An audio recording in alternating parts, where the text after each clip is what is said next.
Hey guys, so today we are covering one of the coolest tools that you can utilize on your camera. So currently there is a filter on my camera, and that is what causes these cool lights in the background to, it's hard to move your hand when you're looking at the screen over there.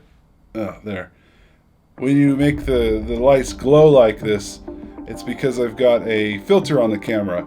Otherwise they look like this.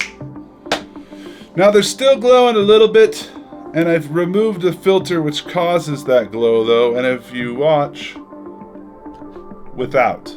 This is one of my favorite lens filters that there is. It's called the Black Pro Mist. Best way to describe it is it gives a bit more of a cinematic look. It gives a filmic look to your, it's like you're shooting on film with this thing. So we're shooting digital, but you get these glows on the lights. It makes the skin glow more. It kind of softens it up. Let's put this back on. So it kind of softens the skin. It makes these lights glow a little bit more, and it softens them as well. So that's kind of where the film look comes from this filter. It's a really nice filter. I think you definitely need to choose wisely when you use it, because it's not always something you want to be using. There's instances where if you're shooting, like for instance, I've got this film shooting called Rylon, a Medieval Fantasy Tale. I wanted it to look almost majestic-like, magical. So the Black Pro Mist filter made a whole lot of sense for that shoot. And going and using that for the whole shoot is going to be something that I'm going to do. Like for each episode, it's going to be Black Pro Mist, unless there's some situation where possibly I don't need it. But for the most part, I feel like it's a character choice for that film. And so I love this filter, and it goes in my filters box. And I really don't have a ton of filters. I got the Black Pro Mist. I've got an ND filter. ND filters are good for, you know, if you're shooting in the bright light and you want to have a shallow depth of field, you're going to need an ND. So this is a variable ND from K&F Concepts. This one is their, I want to say it's like their HD, which is like a higher quality one. Nano X HD ND filter. So the way an ND, a variable ND filter works is you rotate it to increase the NDs, and if you look at this, you can, you can see my camera. You can see how it gets, right now it's fairly see-through, but as you go darker, it becomes harder to see through it. So ND filters are really important for a artistic look as well. You're trying to get an artistic looking camera, and so you throw on an ND filter, you throw on your black mist because you want it to be burned into your footage.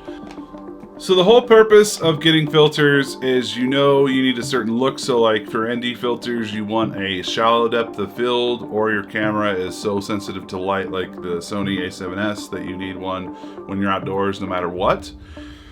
So that's the reason for that one. And then the Black Pro Mist is if you want a certain look, and you want that look to be in the image. So softer, more glowy lights, that sort of stuff, then you'd go with the Black Pro Mist.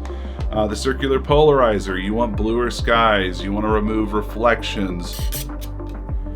So the other thing I wanted to cover is step up rings, which goes and connects to the lens on a smaller diameter lens frame, and it goes up to bigger ones, because if you wanted to, you could get yourself really big lens filters and then use the same lens filter on all your lenses, just changing the step down rings.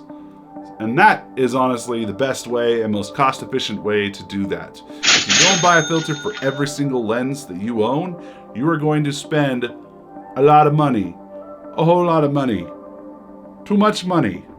So get yourself some step uppers, and if you happen to have only a small circular polarizer, for my instance, I mean this thing's only 67 millimeter and that lens is a 72, then I would go and grab a couple of these here, throw it on that lens, and then throw my circular polarizer on.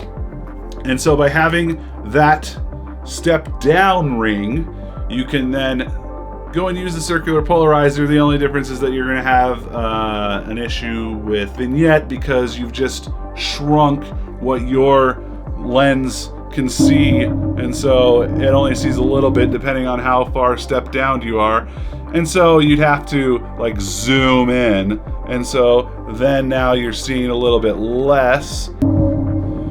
So in order to see the vignette that is happening with this step down, I'm using my light, but you can see that there are these edges that are clearly not getting the full.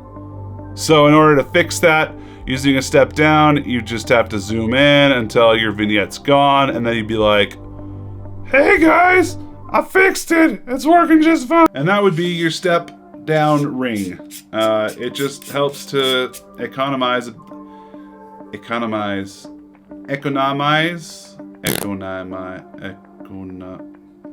helps to economize your monies so you can spend it on other things instead of just filters for every single lens you own.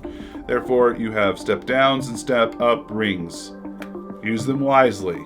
I hope you guys have learned something from this video.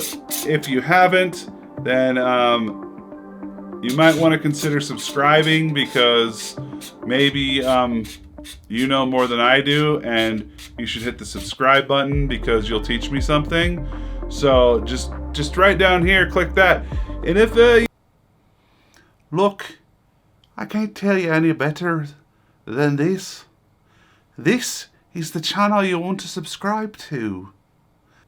If you can hit the subscribe button, then you're going to learn something on this channel, either about me or about something film related. Just go do it, and you'll be very happy about it. I guarantee it. Just don't question yourself. Just go do it right now. Look, I know you've got some kind of whatever's holding you back. Just go and click it. Click it nice and good. And then watch out when someone tries to flip you, because flipping people is not very fun.